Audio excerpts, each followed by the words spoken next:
Hello and welcome to the debate. I'm your host Maqbool with you at PTV World. In today's show, we will be taking a look at the recent developments. The first, of course, with reference to a big achievement by the security and armed forces of Pakistan, something that has also been lauded by the Prime Minister of the country, saying that the highest commendations from the nation go to the DGISI for securing a very sensitive and complex operation in which the leader and the founder of BNA has been arrested, Gulzar Shamba, who was arrested by the security forces last month, and the announcement has been made by the ISPR with reference to, of course, the arrest that has been made and the information also that has been gathered regarding the network of insurgency in Balochistan. Speaking to media today as well, we heard the leader also talking about how he was able to self-reflect and gain some perspective after he was arrested, and he has encouraged other people in Balochistan to also act in a similar manner and to surrender and to move ahead with peaceful action for the province, and that it is in fact the militants and the separatists in the province that have caused damage to the area, and this is no way for them to be able to succeed in terms of whatever their objectives are. And he admitted that he was on the wrong path, and he has realized that the only way forward is by peaceful means in cooperation with the security and armed forces. And this is important in terms of the stature that the leader and founder enjoyed, and especially in terms of the influence that he's had in Balochistan, and the way that he's also talked about various booklets that he has also prepared for the militant organizations, and the kind of impact now that these words are going to have, and the information that has been gathered by the security and armed forces in terms of making sure that the network further deteriorates, not just of the BNA but of other groups such as the BLA as well. So we're going to be taking a look at what exactly this arrest means and the impact that it's going to have on the province. The Prime Minister, of course, has said that there are better days ahead, and we hope that is true. We're going to be taking also a look at the political developments of the country in light of the PTI chairman and his appearances in the court. Of course, there have been a lot of cases going on against the former Prime Minister, including the issue with regards to Qadir Trust and the NAB appearance that was due today, in which the former Prime Minister and the PTI chairman did appear before the court, and he was asked a number of questions regarding the evidence and the documents involved with the Qadir Trust, according to which, of course, we know that a large sum of money apparently was settled between him and a large property tycoon, of course, also involving his wife, Bushra Bibi, who also was able to secure bail in this particular case till the 31st of May, while the PTI chairman and his wife also was able to secure the bail in a number of cases by the anti-terrorism court earlier today as well till the June 8th. And this is important in terms of the number of legal cases that have been going on against the PTI chairman, and then obviously also in light of the political developments of the country with the way that the members of the Pakistan Tehreek-e-Insaf seem to also be abandoning ship. And it's important in terms of what is being said and talked about with regards to why it is happening. Of course, May 9th and the violence of the day is one big factor that has been cited by many, but there is, of course, also the PTI chairman claiming that all of this has been done under duress and that the party leaders and workers have been forced to leave, and this is not something that is accurate. At the same time, we also know that in a major blow, the former human rights minister and a major leader of the Pakistan Tehreek-e-Insaf, Shireen Mazari, has also announced her decision to quit active politics, but her reason, as she cited, was personal, and said that the reason that she's leaving politics is because of what has happened to her and her family and her daughter with regards to her arrest, and which is why she is parting ways with politics. So it's also important, of course, in order to further understand what is going on with regards to the PTI and other political leaders in terms of the reasons that are being cited. Then, of course, with reference to the way that the political developments have been going on, we've been hearing the PTI chairman give various stances with regards to whether or not he's open to dialogue or negotiations with political parties and leaders. In a recent announcement, he has said that he, as a politician, is willing to talk to anyone, including the Chief of Army Staff. But then, of course, he also reiterated the fact that it is important that both sides are involved and that you cannot clap with one hand. So we're going to try and understand further what this means and where the PTI chairman stands, at the same time where the current political ruling elite is also going to stand with reference to what is going on in terms of the strict action taken against miscreants of May 9th, and then of course the terrorism charges that have also been spoken with reference to the PTI chairman and the party. So whether or not there is any option of negotiation and what is going to be the way forward. We're going to take a look at all of these developments. For this and more, as always, in the studios, I've been joined by senior analyst Farrukh Pitafi. We've also been joined online by our guests, Rana, Maqbool, Ahmed, Senator PML-N, and Mr. Muneeb, Qadir, who's a political analyst. Thank you very much, gentlemen, for being a part of the discussion and the debate, as always. Rana Sahab, let me start with you in terms of the incident, of course, with reference to many such cases that we have heard in the past. There have been a lot of security threats to the country, and many of those have pointed back to the BNA as well, whose leader and founder has been arrested by the security forces. And it's, of course, a laudable achievement by the security and intelligence forces of the country. But in terms of the way that this is going to actually have an impact on the people and the network in Balochistan, it's also important in terms of the information that has been gathered and how complex and complicated this particular operation has been. Do you think that this is a major blow to the network, and we're going to be seeing the impact of that in the coming days? No, my respects and salam to all the participants. I'm grateful to Sana that you always give me the opportunity to discuss these issues. BLA has been a great source of upheaval and danger to the existence of the country. Their mission is, announced mission was to destabilize and fight against the state. Some other of late, they had many ventures, and sometimes very gruesome and murderous ventures, like in Karachi and other areas. They have been committing carnage and grave arson and resorting to terrorism. All the same, it was always learned by the agencies who investigated, and the police officers have also been investigating. They have been sharing, we have been sharing with each other as well. They were funded by, more so by India and by RAW. So it was a great plan by the Indian government and RAW to continuously create instability in Balochistan to begin with. Now this achievement is a landmark achievement because he was a very important person who has been arrested. And the message which he is giving, I think that will have substantial results as far as the other fugitives from law are concerned.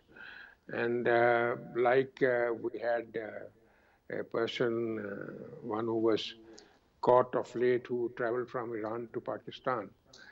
I am forgetting his name, a known character, saboteur, who was agent of RAW, and he is still in custody. Likewise, this is, yes, Yadev, Kulbhushan Yadev, and now, God willing, this is also a great headway, and it will have an impact on this terrorist outfit, because they have been very gruesome all along, and they killed scores of people, rather hundreds of people. And the message of persuasion which he is trying to give to his colleagues and cohorts, that's also very important. He said that he has learned a lesson, and others should also learn a lesson, and they should get back to the main channel and try to work for the country. That's a positive message, and it will have an impact. Needless to emphasize, this is a great achievement, professional achievement of the intelligence agencies, and Prime Minister has rightly applauded their achievement at this stage, when we are surrounded by many dangers from within and without the country. So I think this is a commendable achievement, and it will go a long way to secure peace in Balochistan more so, in particular, and in Pakistan in general. All right. Farrukh, I also want to understand the influence that the statement of Gulzar is going to have on the people in Balochistan. Of course, he's asked them to surrender. He's talked about peaceful means, and he's admitted that he was on the wrong path and encouraged other people to abandon that as well.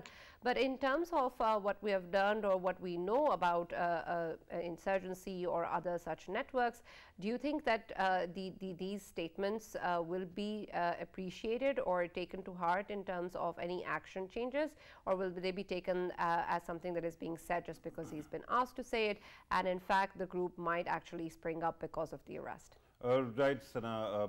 In order to understand him, you have to understand how many movements or armies there are which were created recently in past 20 years, from BLA, BRA, right, UBA and BNA.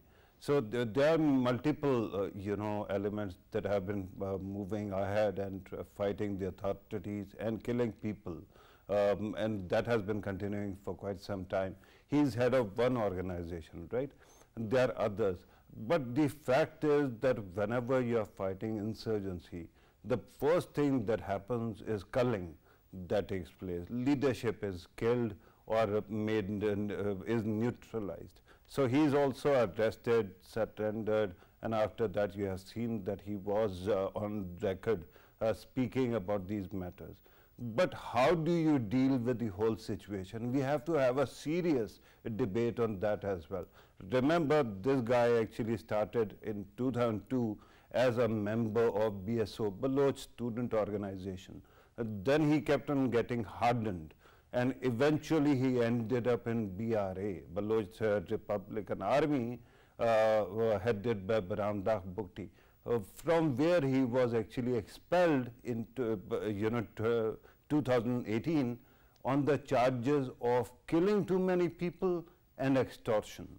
So this guy today has surrendered. I don't know what exactly are the TORs under which he has surrendered and under which he has been apprehended. But will this be allowed to forego all the charges against the man? This is the biggest question right now. I think at this moment, because Pakistan's relationship in the immediate neighborhood is getting better, because we have, hardened the border with Afghanistan especially, we have fenced most of it. Similarly, we are working on the Goldsmith line, that is the border between Pakistan and Iran as well. And if you have noticed, recently there was breakthrough in border cooperation between the two countries as well. So I think that, and let us hope in coming days we get better relations with India as well. So these elements will gradually keep on shrinking. This is number one. Number two, why do you think there is so much of resentment that people ended up joining violence? They are hardened criminals. And then there are those people who thought that they are not getting their rights. And why would that be, Sarah? Usually that happens when you are poor. And remember that Balochistan is 44% of Pakistan's land mass, and their population is really sparse, 7.3 million in total, but they have this resentment that they don't have resources. So now with thanks to CPAC, thanks to Gawada, thanks to other projects between Pakistan and Iran, I think that poverty alleviation will also take place. So in coming days, no matter whether his message has an impact or not, the fact that the authorities, especially as you pointed out, our DGISI, especially our intelligence agencies and law enforcement agencies, LEAs, they have been so effective that they got #1 guy in an organization, right? Because of that, there is going to have a chilling effect on those elements who were seeking, support from across the border and who were trying to attack Pakistanis. And I think that at this moment, the state of Pakistan is very clear. It is not going to tolerate violence against the state institutions, their people, or people of Pakistan. So I think in coming days, you are going to see that because of the arrest, not because of the statement, we are going to see a gradual decline in this kind of violence. All right, and of course that is the hope that we're able to do that and achieve that. We're now also going to be moving on and talking about the political developments in the country, of course, in light of the former Prime Minister and the PTI chairman and the kind of cases that have been going on, particularly the one that led to his arrest, and then, of course, in the aftermath of which we saw much violence in the country and the targeting of military installations and, of course, public property. With reference to what is going on, Mr. Muneeb, I'd like to understand what has happened in terms of the NAB appearance today. Of course, this was expected in terms of the way that the questioning took place. But when we talk about the merits of the case and where it stands, there's also, again, the issue that the PTI chairman keeps raising, that the NAB doesn't have a jurisdiction to look into it. And then, of course, the stance of how an inquiry got shifted into an investigation. Where exactly do you think that these factors play into in terms of the hearing that took place today and then the overall merit of the case? So this is a distracting tactic, to deny NAB's jurisdiction, because the case concerning the return of 190 million pounds, or involving 60 billion rupees, and that too, money which was owed to the National Treasury, and the National Treasury has been deprived of it. If NAB doesn't have jurisdiction over such matters, then what other authority does? And even, during Mr. Khan's governance, he was very supportive of NAB exercising jurisdiction over exactly such matters, when it was his opponents who used to be facing allegations of the same kind. So today also he appeared for a 4-hour-long investigation in relation to the Al-Qadir Trust case. And had NAB not, enjoyed jurisdiction over such a matter, then why would Mr. Khan have spent 4 hours of his day answering those questions? So even he's aware of the fact that, what the allegations he's been facing in the Al-Qadir Trust case, number one, they are serious, and secondly, that they are exactly what NAB is concerned with. And so, during his investigation today, he was also presented to the questionnaire by the NAB's combined investigation team, and very important, pertinent questions are asked to him.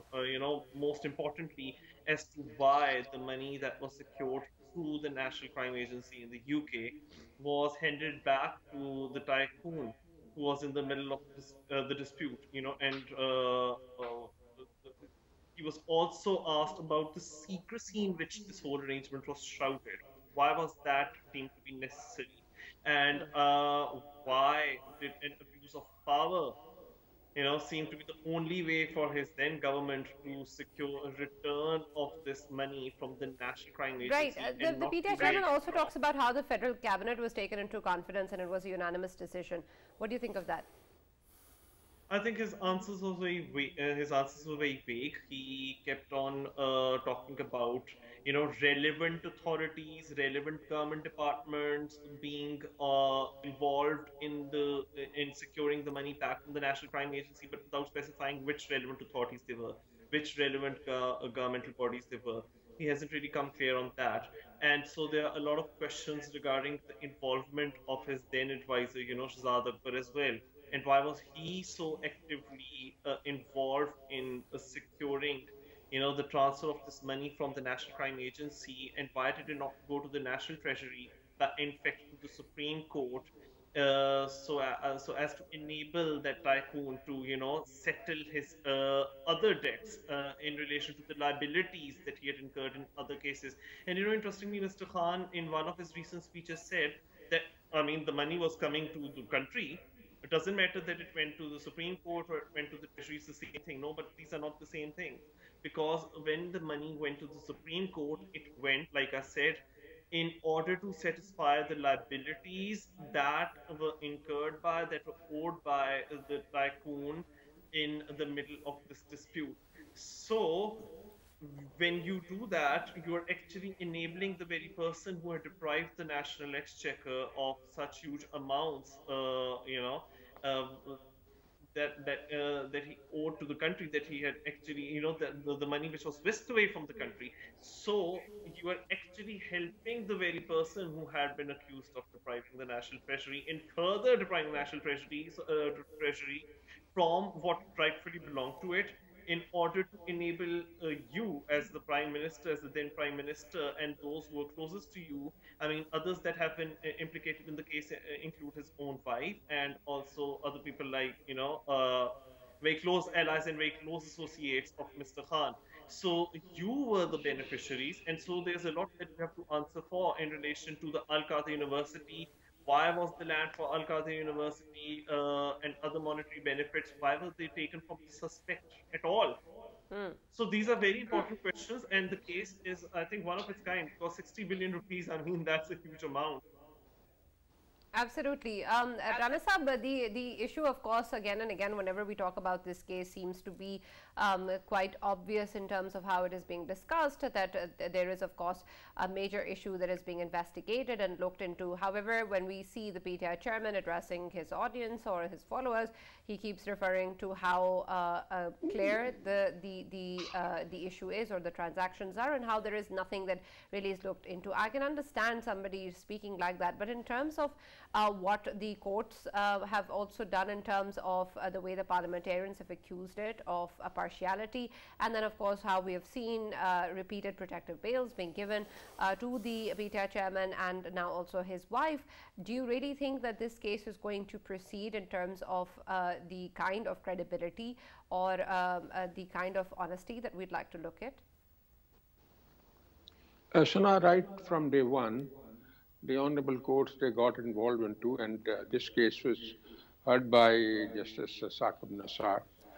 So it was a fine imposed on this land tycoon by the Supreme Court, which was to begin with about 1,100 billion, what I remember.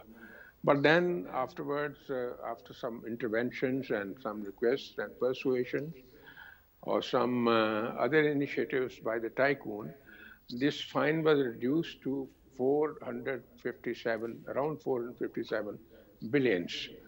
Now, in the meanwhile, the National Crime Agency of England, they were investigating into the laundered money of this tycoon, and they reached this conclusion that this 190 million pounds, this is the laundered money. They took over this money and sent to the government of Pakistan to be deposited in the National Treasury. But unfortunately, the Prime Minister of the time, they betrayed the cause of honesty and purity of character, and he entered into the bargain and got about 5 to 6 billion rupees as a bribe from that tycoon, and rest of the money was deposited in the kitty of the Supreme Court for the purpose, because there was a money fine pending with the Supreme Court to be deposited by the tycoon, which he didn't. So this amount, this portion of amount was part of that fine, erroneously considered as if this has to be given from this money. This money was for the government treasury. It was not meant for the fine or the portion of fine which was imposed of the tycoon. So he with great dexterity and with great deceitful conduct, he got it approved by the cabinet, the Prime Minister. And you might remember the story, 3 to 4 ministers, they came out, then they told the people, they shared information. Even day before yesterday, Wada, one of the very important persons and very close disciple of Imran Khan, was also discussing on television. He was the minister and he was there. They objected to it. Sir, kindly show us what's there in the envelope. He said it cannot be shown. So it was considered to be approved by the cabinet. So this was all a very shady and a criminal deal which was carried out. So now, as far as the merit of the case is concerned, there is irrefutable evidence against the former Prime Minister. So he is in habit of hunting with the hound, running with the hare, because he doesn't have any respect for law or any respect for truth. All along, he has been telling lies about everything. Unfortunately, this is very, very unfortunate. We're very unlucky to have such prime minister. So I think it will not be very easy for him to wriggle out of it, and he has to face the music and face the consequences. Yes, Right. you are absolutely correct. The attitude and the role of certain honorable judges is not up to the mark. They must reconsider their policy and try to respond to the call of nation of honesty and justice. That is there. For that purpose, the prosecution will have to work very hard and come up to the expression and prosecute the case competently and very seriously. Absolutely. With reference to, of course, what is going on with the Pakistan Tehreek-e-Insaf, there's, of course, a number of legal cases against the PTI chairman. But, of course, Farrukh, we've seen in the past days, especially after May 9th, that a number of party members and important senior PTI members have talked about their decision to leave and have cited May 9th as the main reason behind their decision. But with reference to when we talk about where the PTI stands or what sort of a political role is now ahead for the PTI chairman, how big of a blow is this in terms of the members leaving PTI and whether or not we can expect more to come? And then if there is, of course, such a huge a number of people that are quitting the party, what sort of factors do you think or options remain for the PTI chairman then for the future of the party? Right, Sana, as I told you immediately after May 9th, that the party started from being a Tonga party and it will end up being a Tonga party. That inevitably happens whenever you actually gamble on the future of your own party's strength. And there was a coup attempt, whether we like it or not, but there was one and it failed. And after that, there are going to be consequences. I have no doubt about that. But having said that, given that Pakistan is a constitutional democracy and that the constitution still works in this country, there is a concern that I wanted to voice. And that was regarding the fact that, you know, judiciary seems to be losing its grip on circumstances. Why would that be? Today, you saw that Imran Khan, repeatedly we have seen that he and his supporters immediately get all the bails they want, right? Imran Khan seems to go for a loot sale every time. Never happened in this country's history that you go there and you get bails in 12 disparate cases, more than 12 cases at times as well. So what happens? When there is a yawning gap between law enforcement or prosecution and then the judiciary itself, and judiciary does not want to see the merit of any case. I mean, there are cases which are totally frivolous, I totally grant you that. But there are very serious cases, for example, the case that we were just discussing, and we have seen the way, the comfort with which Imran Khan Sahab was released. I mean, there was a tape that came out. One journalist is talking to an influential lawyer who says that tomorrow it is going to end up in Islamabad High Court, and then through Islamabad High Court he will be given relief. And that is exactly what happened, Sana. So the concern then becomes that given that Pakistan has a tricky civil-military relations history, because of that, law enforcement, you know, starts losing faith in judiciary. Then exactly what happens? We have seen that repeatedly people were bailed by the courts and they were repeatedly rearrested. One of the examples is Shiri Mazari, right? Today, finally, she got relief. Just remember what happened. Since she was arrested and repeatedly arrested, Imran Khan Sahab could not send out a tweet in her support. Today was the first day I saw a tweet and she was out. And after that, she has decided to quit the party. Right now, there are things on my mind that I want to actually tell you. For example, you know, everyone has faced a lot of music in the past 4, 5, 10 years, right? Whenever a government changes, you have to go for a purity test. And that is what happened. I endured it. You know what I've been through. I have a stent in my heart to prove it, right, during PTI's time. But in all those tricky times, I used to go back home and look at my daughters and know that my whole life amounts to something, right? I have done something right in life as well. So Shiri Mazari today showed character. Like Fazul Hassan Chauhan, she did not explode. She did not start abusing people who have been her benefactors or his benefactors, but she just declared that she is quitting politics. And I wanted to actually say that she should know, given that her daughter, I give you another great example in our history, where a wife actually saved her husband, and that was Mian Nawaz Sharif's wife, Kulsum Nawaz, great woman. The day military takeover happened in Pakistan, takeover happened in Pakistan, we knew that Mian Nawaz Sharif is going to face serious consequences, but eventually she saved him and took him abroad. Similarly, Shiri Mazari should be proud that she has actually brought in this world a daughter who is smart enough to actually salvage her mother, save her as well, and ensure that she is going to stay out of trouble in coming days as well. Right. But Sarah, at this moment, the kind of consequences that we keep on hearing, I can tell you that PTI's entirety is going to go away.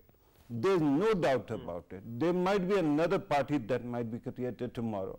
And by the way, I just wanted to point out, both our guests actually spoke about Malik Riaz using the typical word tycoon.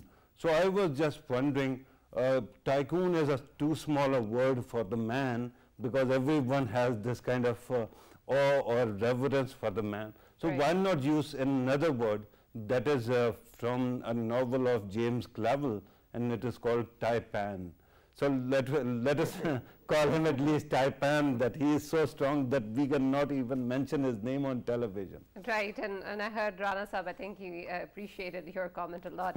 But before I go to my other guest, Farrukh, I also wanted you to talk a little bit about what the PTI chairman seems to be claiming regarding the members of the PTI who are leaving. He claims that it's under duress, that they're under pressure, that everyone who's getting arrested is now saying this after being released, that they don't want to be part of the party. What do you think? Right, he's right. They must be under pressure to leave the party, but why? Because you made a boo-boo. You made such a humongous mistake that you thought in this country's history. Anybody who has actually tried to bring about a coup or tried to actually divide army repeatedly has had to actually face a lot of music. Ask it from Zulfikar Ali Bhutto, right? After that, ask Mian Nawaz Sharif, right? Because of 99, whatever happened, there were functionally 2 army chiefs at that time. So when Imran Khan Sahab was doing it, and he was being told by others to do this and support this kind of theatrics, do you think he never thought of these consequences?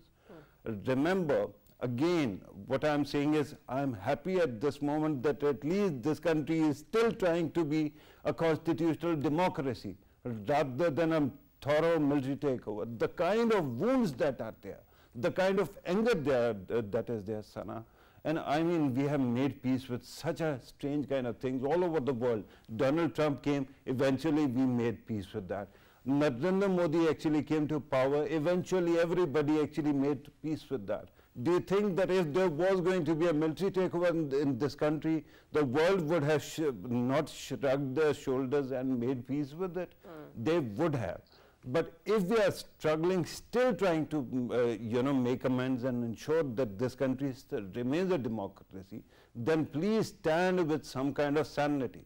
And whatever Imran Khan Sahab is doing, Sana, sadly, and once again, Shiri Mazari's daughter, a great woman, I mean, she actually said something that is true, that Imran Khan Sahab only worries about his own self and his wife, nobody else. Repeatedly, every speech he gives, it is about, oh, they might kill me or my wife might be in trouble. Where are the workers? Why are you not worried about the poor Johnnies who actually did stupid things just because you were egging them on? Right.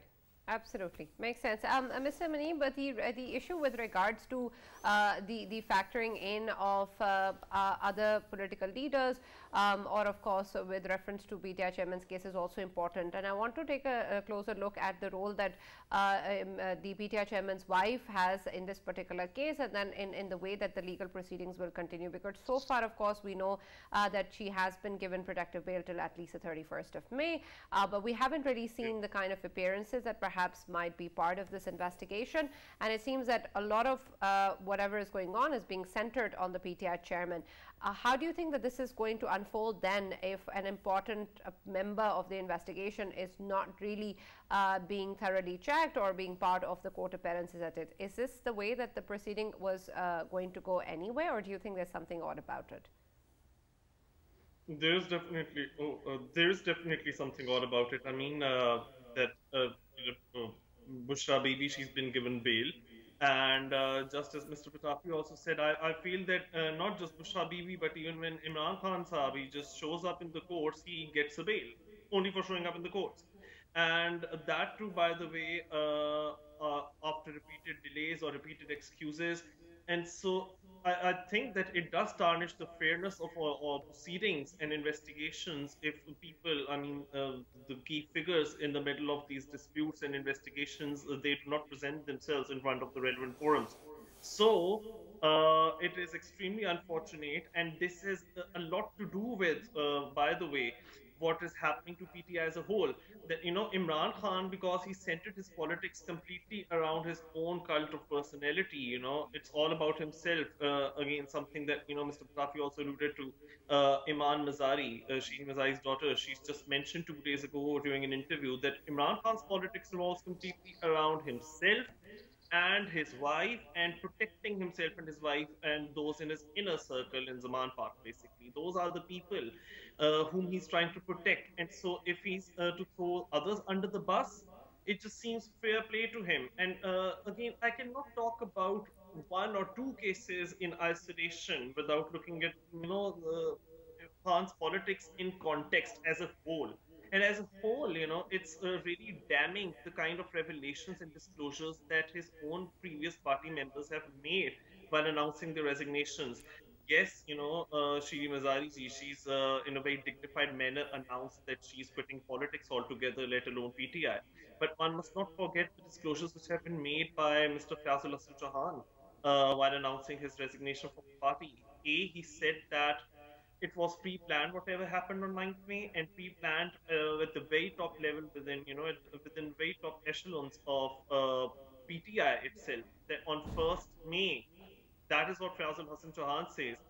There were meetings that were held in which, you know, Imran Khan had asked his own party members to face the military.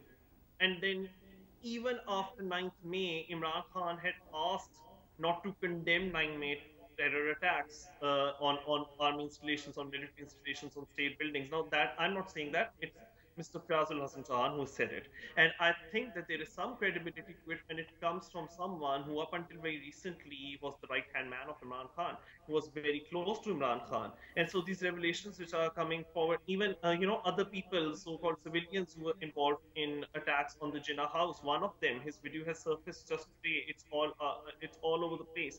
And he has said that these so-called protesters were very much encouraged, and they were asked in Zaman Park by PTI leaders to attack the military installations that they did. So, I mean, these revelations which are coming forward, along with, you know, Kawal Shosab, for instance, another very key figure within PTI.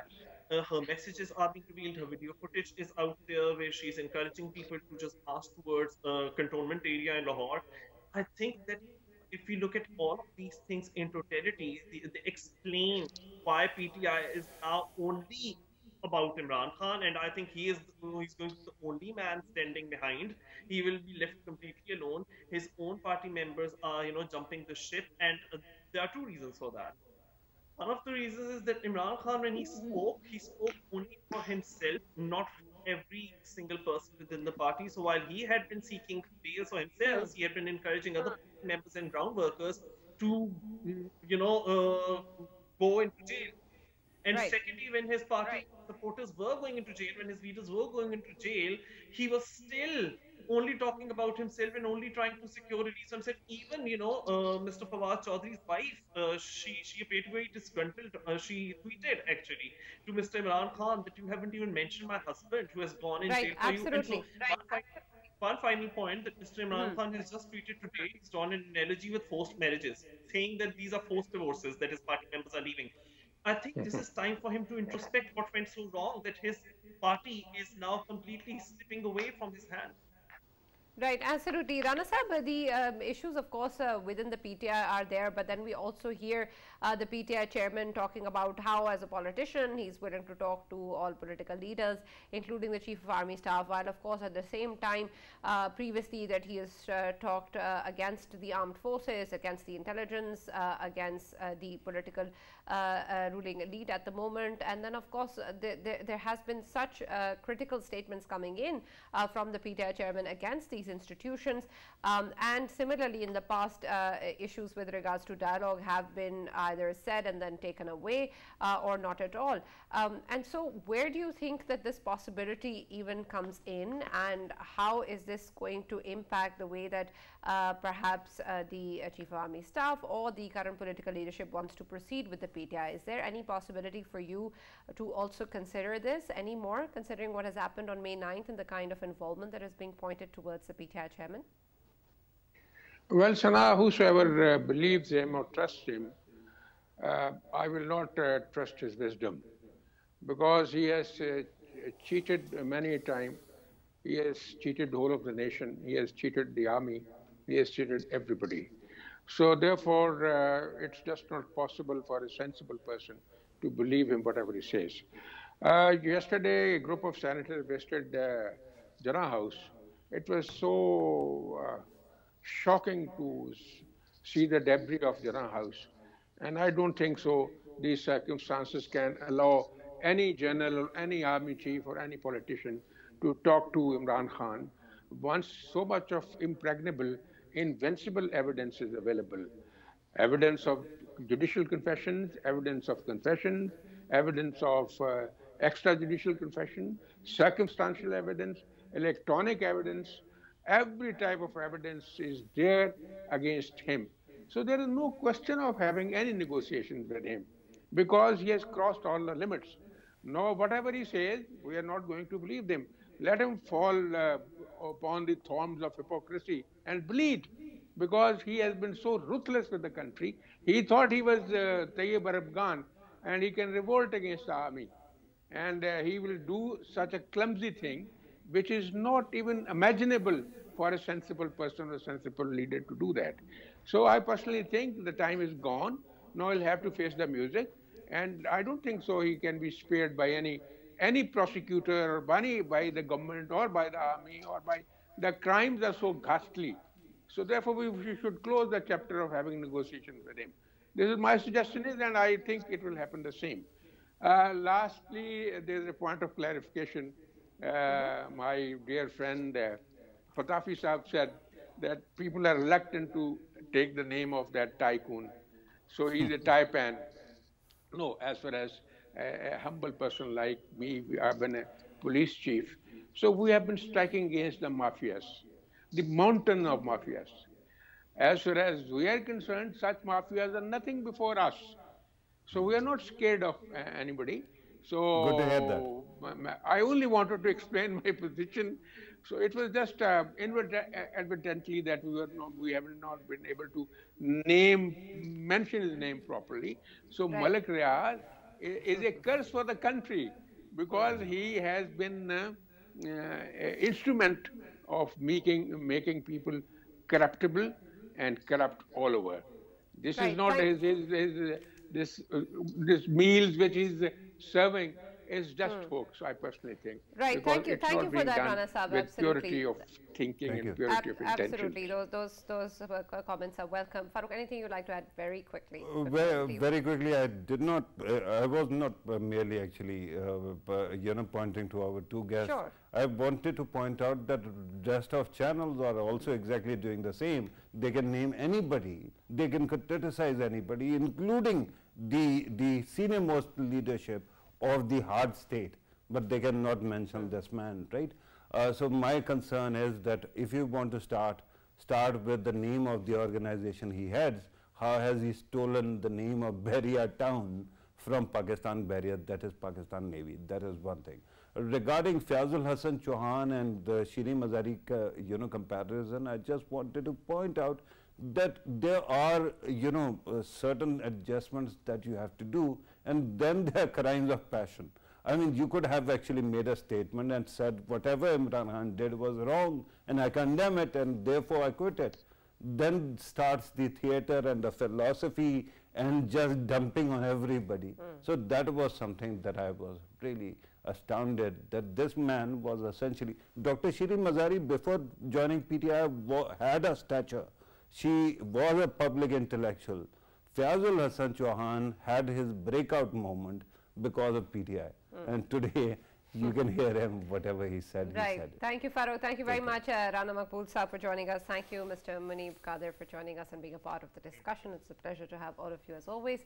That's all that we have from the debate, and we'll see you tomorrow with, of course, more developments coming in from the country, but we hope it is for the better.